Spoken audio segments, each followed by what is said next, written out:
senhoras, senhores, feitos e efeitos. Convido a todos para nos acompanhar nos próximos minutos. A maioria das pessoas que eu apresento, que eu trago como convidada, são pessoas amigas. E a minha convidada de hoje eu não a conhecia. E eu senti até um remorso de ter vivido esses 58 anos, não é a idade dela, né? Mas assim, não ter conhecido ela antes. O pouco que nós conversamos antes de iniciar a gravação me fez sentir pena de não ter conhecido ela antes. Sabrina Gassi, bem-vinda, Sabrina. Eu vou te convidar para a gente tirar a máscara. Porque além de nós estarmos com a distância, né, respeitável, isso ajuda a entrevistadora a ouvir melhor. Feitos e efeitos traz um assunto que já tenha acontecido e tenha causado algum efeito. Vamos fazer a operação inversa desta vez, né? Vamos criar um feito e o efeito são vocês de casa. O sucesso deste feito depende de todos nós. Depois a gente faz mais um programa para ver se surtiu o efeito, né? Exato. E eu acredito que sim. No meio de uma pandemia, Sabrina, de 1 ano e meio já, a gente já viveu tanta experiência, né? E todos os dias eu me pergunto por que dessa pandemia? Por que o que Deus está tentando dizer pra gente, né? E eu não estou conseguindo entender.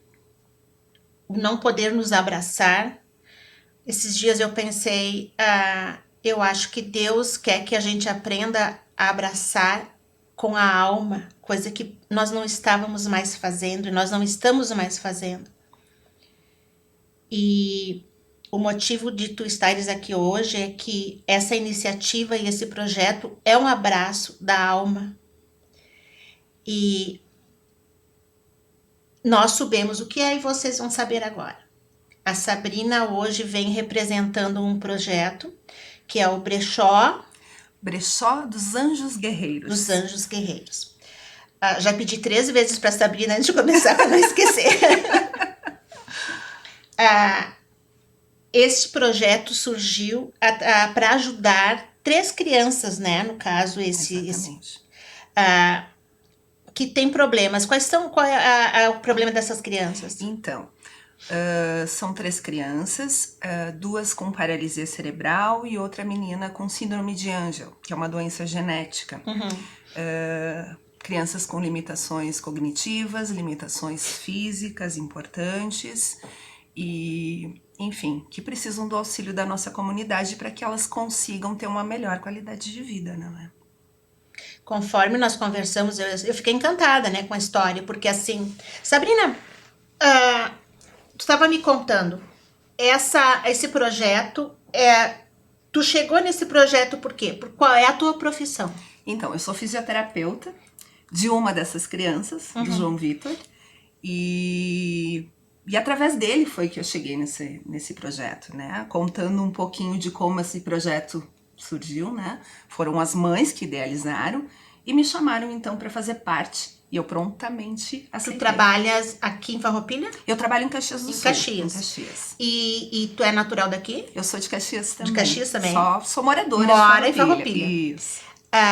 Tu tens...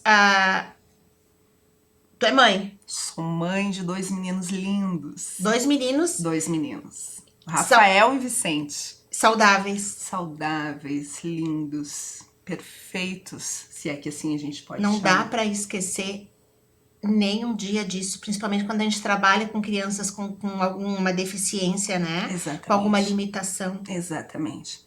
Às vezes a gente, como mãe, às vezes a gente fica um pouco chateada, um pouco irritada, né? Com as peraltices normais de todas as crianças.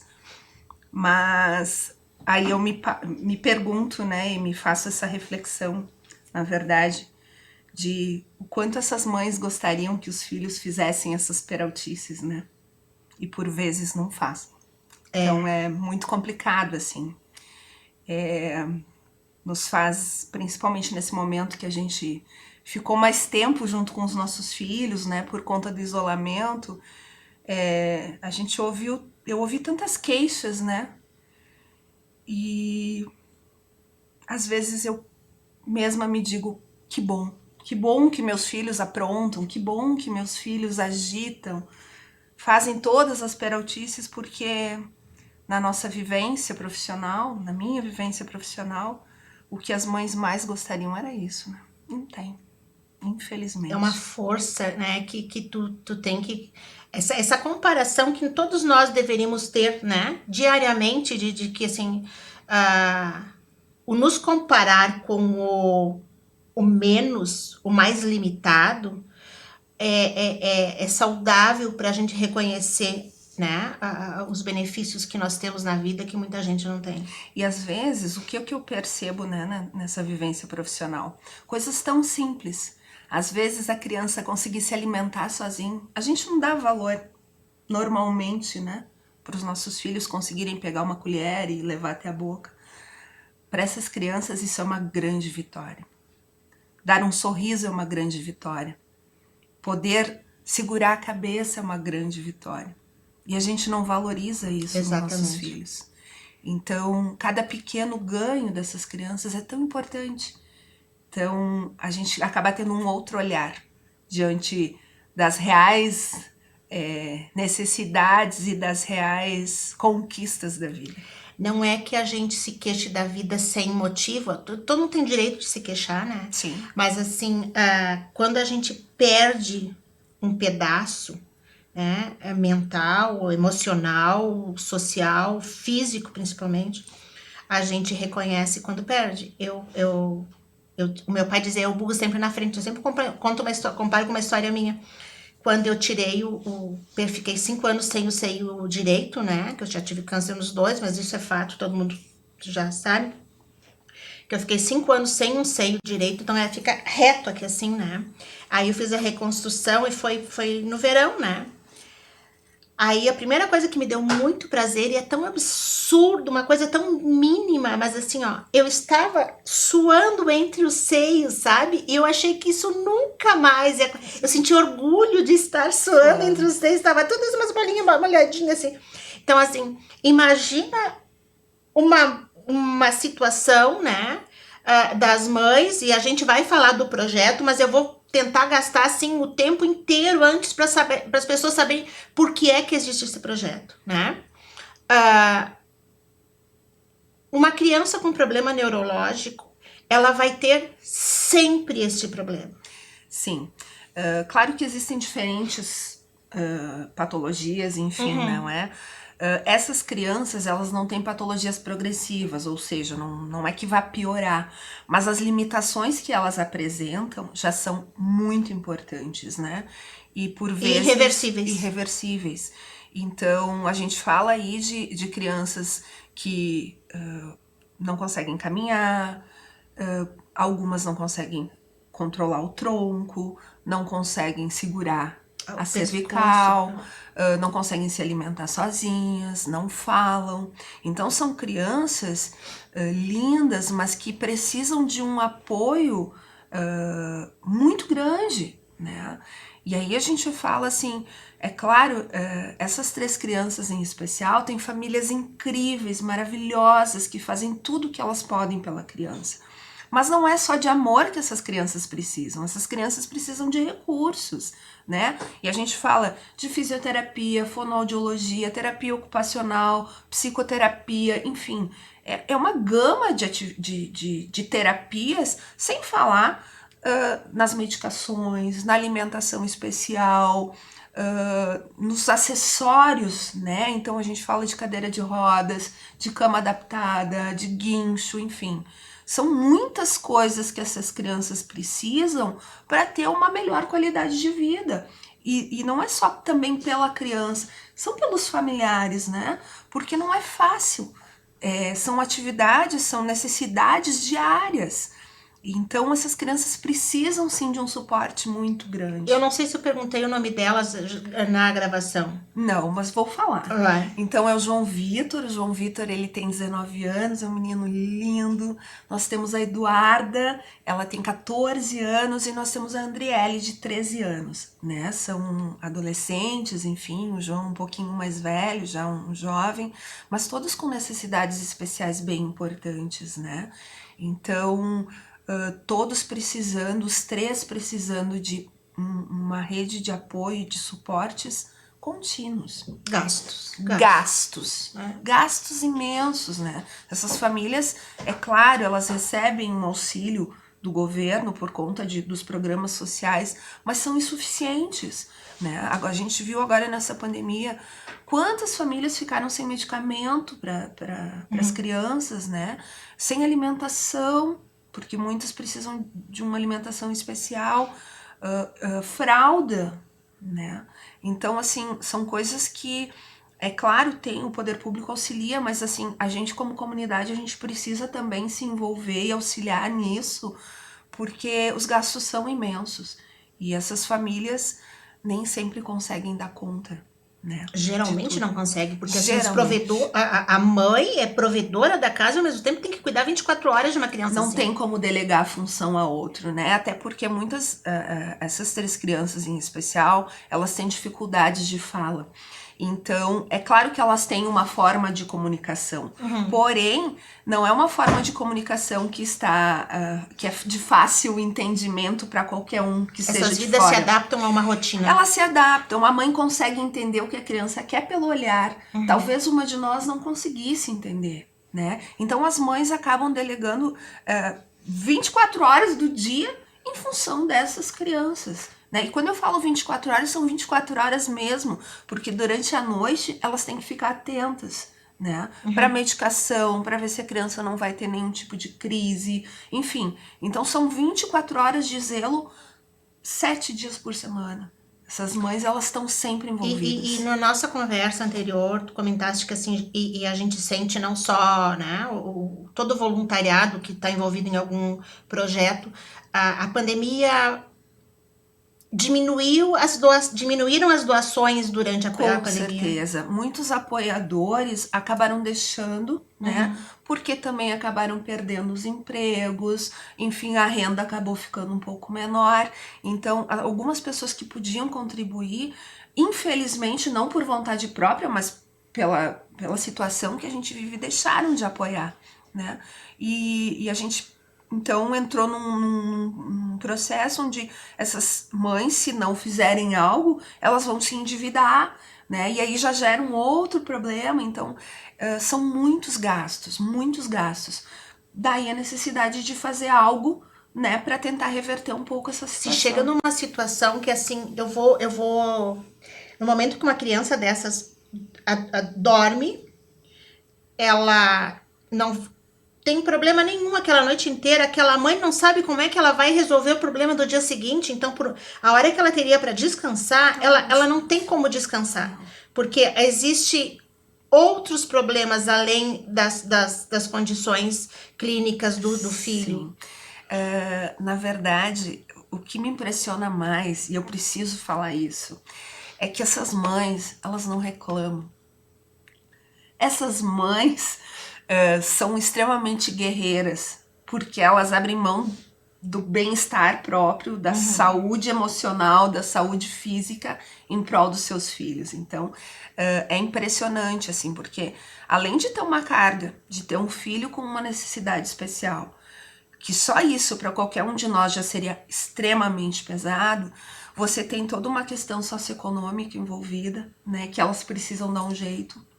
Então são muitos fatores envolvidos. Essas mães são guerreiras, tanto quanto os filhos, que retribuem todo esse trabalho, esse cuidado com um sorriso, com um olhar, com um gesto de carinho. Não perdem a esperança. As mães nunca perdem as esperanças. E os filhos só estão como eles estão, bem, dentro das condições, porque eles são muito amados e muito bem cuidados. muito bem cuidados. Então é incrível. O que elas recebem com tudo isso? O amor. O amor que os filhos dedicam a ela. E para uma mãe, nós que somos mães, a gente sabe que não há nada mais gratificante do que receber o amor. Quando eu vejo uma situação assim, é um assunto até que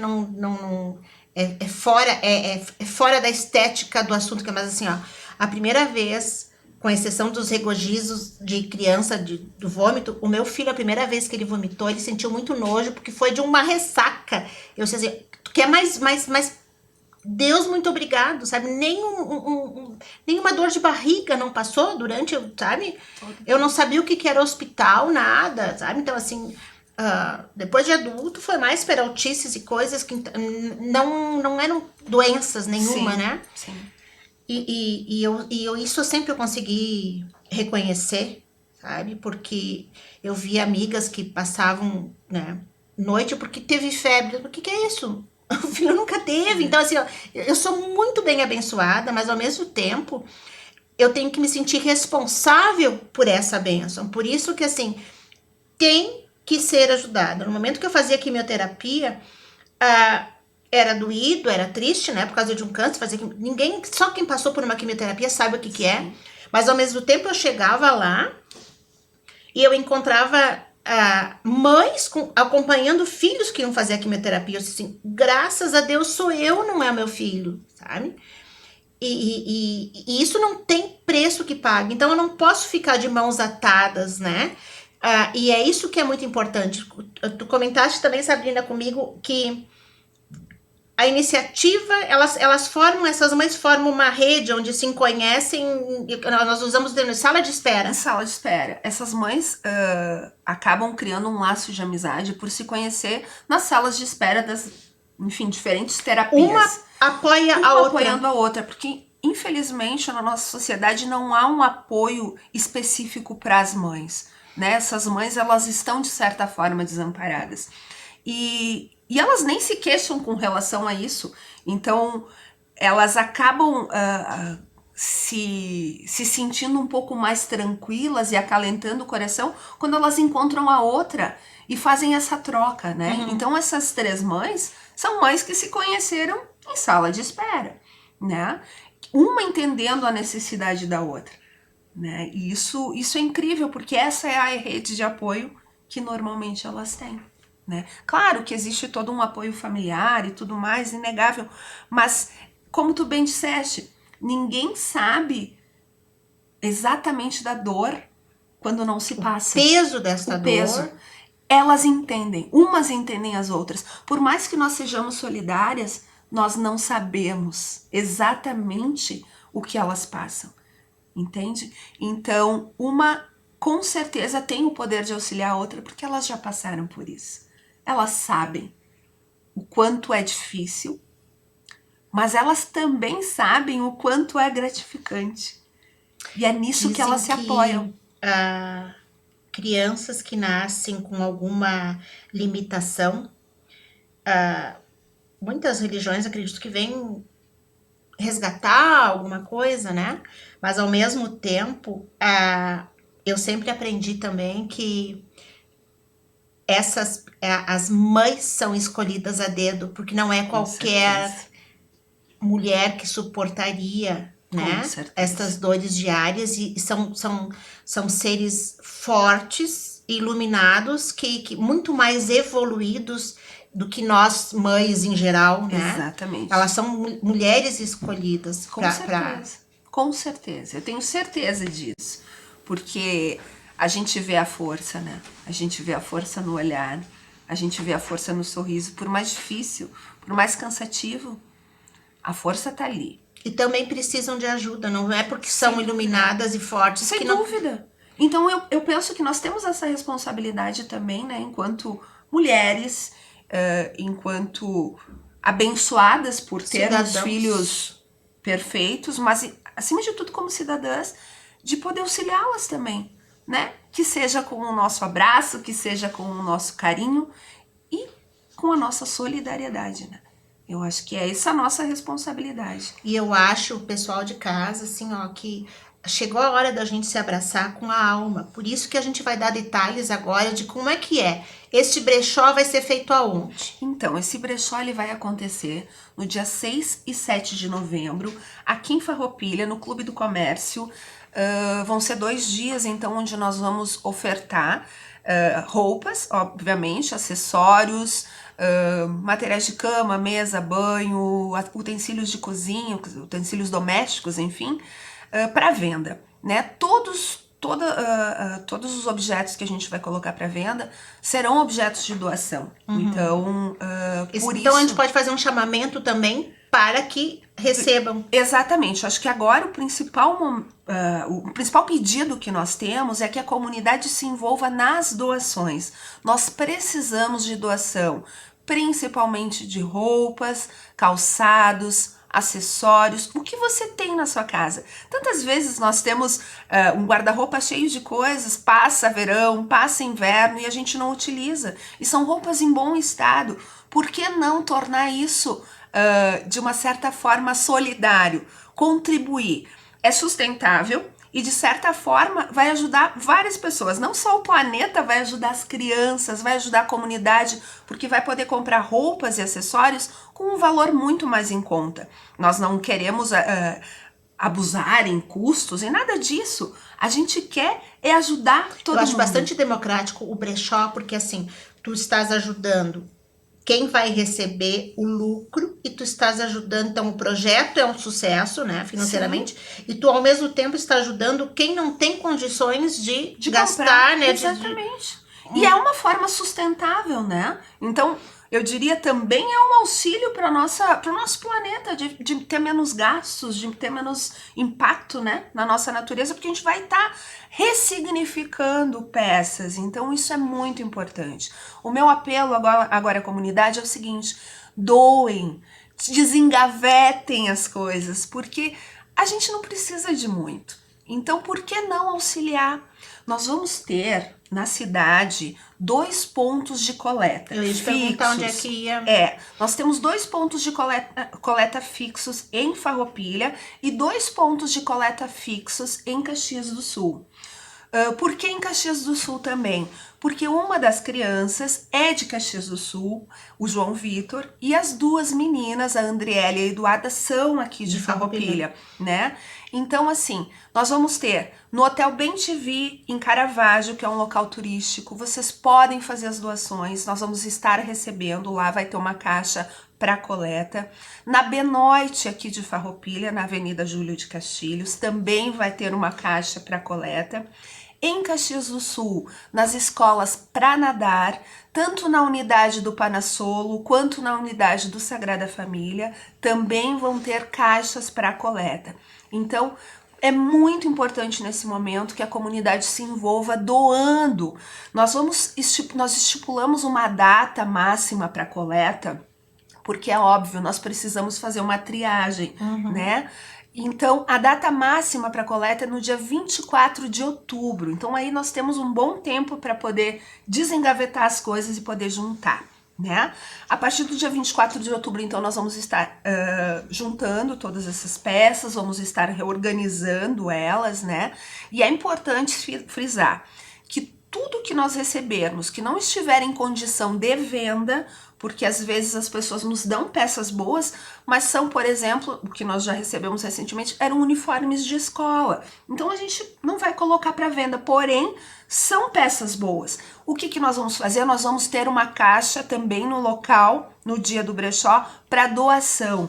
Então quem não pode comprar, também pode receber o que precisa, né? Vai ser bastante democrático. Vai ser democrático, é um brechó extremamente democrático que eu acho que vai auxiliar todas as partes. Ninguém sai perdendo. E a conscientização, eu vou dar um depoimento bem pessoal. Se vocês já passaram pelo que eu passei, de usar um calçado depois de muito tempo sem usar, e cada passo que tu dá, a sola do calçado vai se decompondo de tanto tempo que tá parado e tu não precisou, tu não sentiu a necessidade de usar. Ou a gente compra mais do que precisa, porque às vezes nós temos uma deficiência emocional, tem que suprir, né? Nosso problema não é neurológico. Não. Mas a gente também tem. Psíquico. De dizer para uma amiga, assim, a dona da fábrica, que linda essa bota, eu preciso de uma bota assim. Tá. Aí quando eu não tô em casa. Quando eu chego em casa, eu abro o sapateiro, tem uma bota exatamente igual àquela que eu nem lembrava que eu tinha. Então, isso são exageros que a gente pode passar assim, ó. Vamos começar a dar valor para as coisas dar menos valor para as coisas e mais para a vida, Isso, né? exatamente. Mais para os seres, né? Exatamente. E se envolver nesses projetos. Eu acho que assim, todos nós temos, pelo menos, e eu vou falar assim, de uma forma muito, enfim, reduzida, pelo menos uma peça em casa que a gente não precisa. E olha, com certeza temos mais. Eu tô passando vergonha, né? Só de te ouvir, eu já tô ficando com dor na Nós consciência temos aqui. peças que a gente não utiliza, nós temos calçados que a gente não utiliza. Nós, mulheres, adoramos acessórios, e tudo bem, mas será que a gente precisa realmente de todos aqueles acessórios? Então, por que não ressignificá-los? Vai ser tão bacana poder ver um calçado que você não usa mais, fazendo a alegria de uma outra pessoa. Você vai contribuir para o bem-estar de outra pessoa. Você vai contribuir para essas crianças poderem ter verba para poderem fazer os seus tratamentos. Então todo mundo sai ganhando. Esse brechó solidário é um brechó que visa o bem-estar de todo mundo. Então não tem como não dar certo, mas para isso a gente precisa do auxílio da comunidade. A comunidade precisa doar. Sabrina, repetindo que o nosso tempo está esgotando, quais são os lugares de coleta? Então, Hotel Bem-TV em Caravaggio, aqui em Farroupilha, as lojas Benoit na Avenida Júlio de Castilhos, aqui em Farroupilha também, e em Caxias do Sul, nas escolas para nadar, tanto na unidade do Panassolo quanto na unidade do Sagrada Família. Até o dia 24 de outubro. Até o dia 24 de outubro nós vamos estar recebendo doações. Por favor, doem, nos auxiliem. Antes disso, a gente vai começar tu vai voltar aqui, a gente vai divulgar para as pessoas, né, visitarem o brechó. Vamos, com certeza. E assim, ó, ela começou dizendo assim, ó, Sabrina, aquela câmera 3 é para te conversar direto com o público. Ai, mas eu não sei lidar disso. Gente, ela deu um show aqui, eu vou perder um lugar aqui. Eu vou lá fazer a fisioterapia, o lugar dela fica aqui. Muito obrigada. Eu que agradeço, assim, em nome das mães, muito obrigada, da Narcisa, da Michelle, da Andréia, que são guerreiras. As 3 mães. As 3 mães, que são as idealizadoras desse projeto. Eu só sou uma apoiadora, mas assim, a essas mulheres, a gente como comunidade, a gente merece, a gente precisa auxiliá-las. Então, por favor, pessoal, vamos nos ajudar, as crianças precisam e merecem isso. Vamos abraçar essas almas. Com certeza. Nos abraçar. E eu te agradeço demais. Eu que agradeço. Pessoal de casa também. E eu iniciei falando que eu sentia muito não ter conhecido a Sabrina antes. Mas uma coisa eu garanto. A partir de agora, eu não perco ela de vista. Maravilhoso. É um prazer né? Bem-vinda ao meu círculo de amizades, porque tu só vem enriquecer. Obrigada. A partir de agora. Eu que agradeço. Muito obrigada. E o pessoal de casa, que também nos apoia muito, que também nos trata com a intimidade e o carinho na rua, que parece mentira, mas existe. E isso me enriquece e abraça a minha alma. Muito obrigada.